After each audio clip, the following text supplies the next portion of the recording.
Olá, meu povo, sejam muito bem-vindos a mais um vídeo do canal. Vídeo esse que eu vou gravar sem microfone, então eu já peço desculpas aí caso vocês estejam ouvindo o sino da igreja ou caso o áudio fique ruim. Bem, como vocês já viram aqui no título desse vídeo, eu vou falar um pouco sobre a minha candidatura no mestrado, porque tem algumas instituições aqui de Portugal que já estão com as inscrições para o mestrado abertas. E eu sei que isso às vezes pode ser uma dúvida, ou então, assim, é uma maneira de como as pessoas querem saber como podem se candidatar para o mestrado aqui em Portugal. Bom, vamos lá. Primeiramente, as candidaturas têm 3 fases. A primeira fase é aquela que tem todas as vagas disponíveis, ou seja, existem vagas para estudantes nacionais e para estudantes internacionais. No meu caso, eu tive que me candidatar como estudante internacional porque eu sou brasileira e não tenho cidadania europeia. Então, eu entro na classificação de estudantes internacionais. E a maioria dos cursos tem um número limite para os estudantes internacionais. Ou seja, se tem 30 vagas, 5 delas podem ser destinadas a estudantes internacionais. Mas assim, eu tô falando 5, mas é um número, tipo, aleatório. Existem cursos que têm mais vagas disponíveis para estudantes internacionais e existem cursos que têm menos vagas disponíveis. Então, assim, quando você for escolher a sua universidade, o curso que você vai querer fazer, olha lá quantas vagas são disponíveis para estudantes internacionais e não perca tempo. Não deixa para fazer a inscrição na terceira fase, por quê? É assim, a primeira fase tem todas as vagas, a segunda, as vagas sobrantes da primeira, e a terceira, as vagas sobrantes de todas as outras fases anteriores. Então, se você deixar para fazer na terceira, pode ser que talvez já não tenha mais vaga disponível. Então, assim, como está aberta geralmente as primeiras fases agora, em março, aproveita e já faz a sua inscrição. Bom, e como é que eu fiz essa inscrição?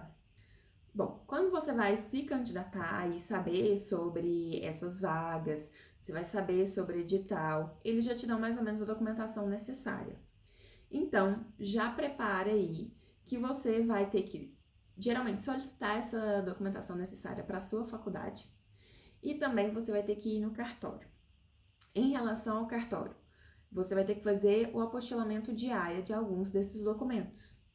Então, meu conselho é, quando você vê a lista de documentos necessários, já liga para o cartório da sua cidade e vê se você vai ter que fazer, se eles fazem o apostilamento diário. Porque nem todo cartório faz o apostilamento diário. E se eu não me engano, o apostilamento diário é mais ou menos uns R$150 ou um pouco mais. Eu acho que eu paguei 165. Então, assim, liga no cartório da sua cidade, pergunta se eles fazem apostilamento diário, pergunta o valor e pergunta como que deve ser esse documento, para que você solicite esse documento de acordo com a necessidade, digamos assim, do cartório para a sua faculdade. E, bom, os documentos necessários variam de acordo com cada instituição. No caso da minha instituição, foi pedido o seguinte, eu vou estar lendo aqui no computador. A carta de motivação, cartão de contribuinte fiscal, que no caso para cidadão internacional pode inserir qualquer documento de identificação, certidão discriminativa das unidades curriculares realizadas, respectivas classificações e ECTs, ou seja, o histórico escolar, certificado de conclusão de grau com indicação da média final, o currículo acadêmico, científico e profissional, um documento de identificação, no caso pode ser o passaporte. No caso de se tratar de habilitação estrangeira, atenção estudantes internacionais. As certidões apresentadas deverão ser acompanhadas da declaração a indicar a escala de classificação. O que é isso? Aqui em Portugal, as notas vão de 0 a 20 e não de 0 a 100 como é no Brasil. Então, você tem que pedir para a sua faculdade um documento que fale que a sua classificação é feita de 0 a 100 e que você obteve média final de X. Aí, quando Portugal receber esse documento, ele vai pegar a sua classificação e vai jogar a sua classificação na escala de 0 a 20. E aí, eles vão ter a sua média dentro da escala deles de 0 a 20, tá?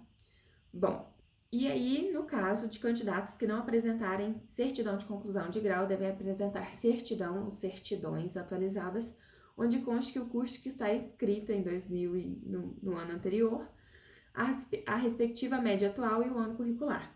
Esse é o caso de pessoas que não finalizaram ainda a graduação. Mas se você já finalizou, é mais fácil. Eu já tinha finalizado a graduação, então assim, eu inseri os outros documentos. Esse documento eu deixei em branco. E outros elementos úteis que considerem apreciação para a candidatura. Bom, vamos ali aos poucos. Em relação aos documentos que você vai ter que apostilar e que você já ligou ali no cartório e tem que saber mais ou menos. Eu tive que apostilar, no caso, o histórico escolar, que eu tive que solicitar um novo histórico escolar para minha faculdade, porque aquele que eu pedia diretamente no portal, que sai automaticamente, não valia, porque o histórico escolar tinha que ser assinado, porque essa assinatura tem que ter um QR Code de validação, que é validado pelo apostilamento de AIA. Então, verifica se o seu histórico escolar, na hora que você for emitir no portal da sua faculdade, se sai com essa assinatura com esse QR Code ou não. E verifica também com o cartório se aquele histórico escolar é válido ou não. Senão você vai ter que pedir para a sua faculdade um histórico escolar válido. Outra coisa que eu tive que fazer o apostilamento de AIA foi o certificado de conclusão de grau com a indicação da média final. Primeiro, eu estava esperando fazer a minha colação de grau para que eu tivesse em mãos um certificado de conclusão de grau. Porém, eu não precisava ter esperado a colação de grau, eu poderia ter solicitado esse certificado antes. E outra coisa, o certificado que saiu na minha colação de grau não tinha média final, então eu tive que solicitar isso para minha faculdade também. E aí solicitei também assinado com o certificado falando que eu tinha concluído com a média tal, assinado, fui lá no cartório e apostilei. E esses dois documentos que eu estou falando aqui para vocês, tanto o histórico quanto o certificado de conclusão com média final, que eu tive que apostilar pelo seguinte. Infelizmente, não está escrito no site da instituição que eu me candidatei, porque o que eu tinha que fazer? Eu não estava escrito que eu tinha que apostilar nem nada. E aí, quando eu mandei toda a minha documentação e eu me inscrevi, a minha candidatura ficou condicionada. E eu entrei em desespero, porque eu não sabia por que a minha candidatura estava condicionada. E aí, me foi informado que eu deveria apostilar esses documentos. A sorte é que eu mandei antes do prazo final da fase. E aí, eu me candidatei na segunda fase, porque eu achei que eu tinha que esperar minha colação de grau, eu não tinha que esperar, poderia ter me candidatado na primeira.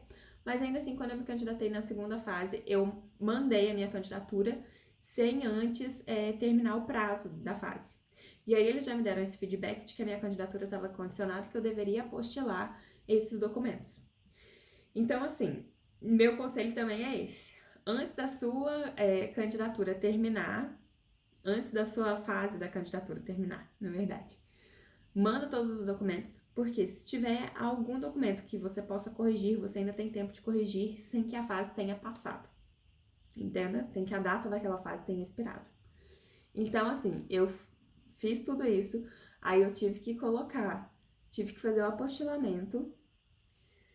Então, demorou ali um pouco. O apostilamento é um tipo de... Como é que eu vou falar? Uma tramitação do cartório que demora às vezes mais um pouco, dependendo do cartório, né? Claro. Então, assim, eu inseri todos os meus documentos e aí depois eu tive que retirar esses dois documentos, fazer apostilamento e colocar de novo.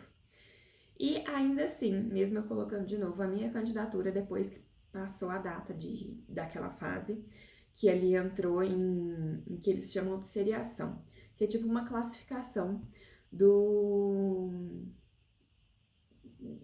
uma classificação, tipo um ranking ali dos inscritos, para saber em qual lugar você vai ficar, se você vai estar inscrito e classificado pro mestrado ou não.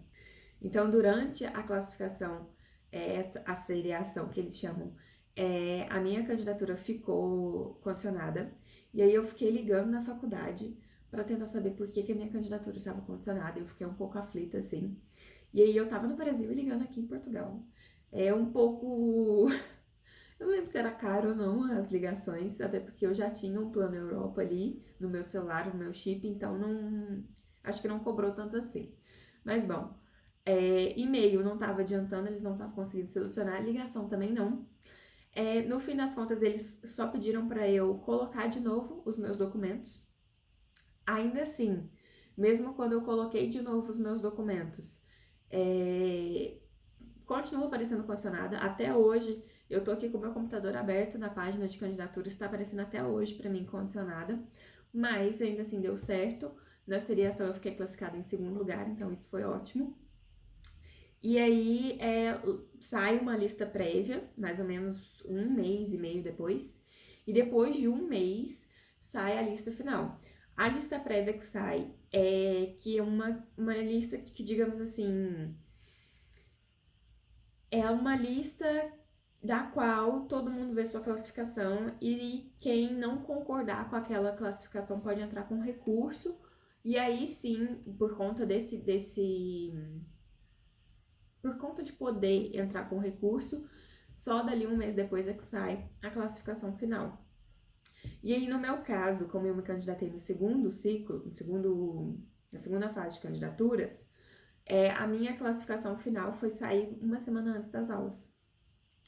E aí, eu fiz a inscrição correndo, porque eu tinha que aplicar. Depois de sair todo o resultado, de você fazer a matrícula, é que você vai aplicar para o visto. Porque para aplicar para o visto, você precisa de um documento da faculdade que você se inscreveu, dizendo que você está matriculado naquela faculdade. Então, eu esperei isso tudo, fiz a minha matrícula e só então eu apliquei para o visto. E aí eu acabei chegando praticamente 1 mês atrasada, depois do começo das aulas, por conta disso. O visto também é uma coisa que demora, não tem muito o que a gente fazer, porque aí a gente envia os nossos documentos e fica à espera do consulado. Então, assim, depois que eu fiz toda essa candidatura, que eu fiz a minha matrícula, é que eu apliquei pro visto. E aí eu apliquei pro visto, saiu o resultado, recebi de novo meu passaporte e aí que eu vim para Portugal. Não sei se isso tudo faz parecer fácil, eu acho que para quem tá fazendo a inscrição, fica ali um pouco com o coração na mão. Eu acho que tanto o coração na mão de saber se vai ser aprovado ou não, como também o coração na mão de saber que você vai mudar de país, não que a qualquer momento, mas tipo, que a mudança de país tá chegando ali, que você vai fazer mestrado em outro país. Então, assim, é uma coisa para quem, digamos assim, para quem quer mesmo fazer isso, eu sugiro que mantenha calma, que no fim das contas tudo dá certo e o que tiver que ser, será. E se você tiver alguma dúvida em relação, seja à candidatura ou ao visto em si, me manda um e-mail que eu tô fazendo uma consultoria sobre isso. Então, como eu já passei por isso uma vez, já passei por essa candidatura uma vez, inclusive teve esse problema de condicionamento, eu posso estar dando uma consultoria para você. Em relação ao visto, eu já passei por isso 2 vezes. Se vocês quiserem também um vídeo mais ou menos disso que eu falei aqui agora, de como foi tudo passo a passo, eu também libero um vídeo para vocês. E se precisarem também de consultoria nessa área, eu estou disponível. E bom, o vídeo de hoje foi esse. Espero que vocês tenham gostado e a gente se vê no próximo vídeo.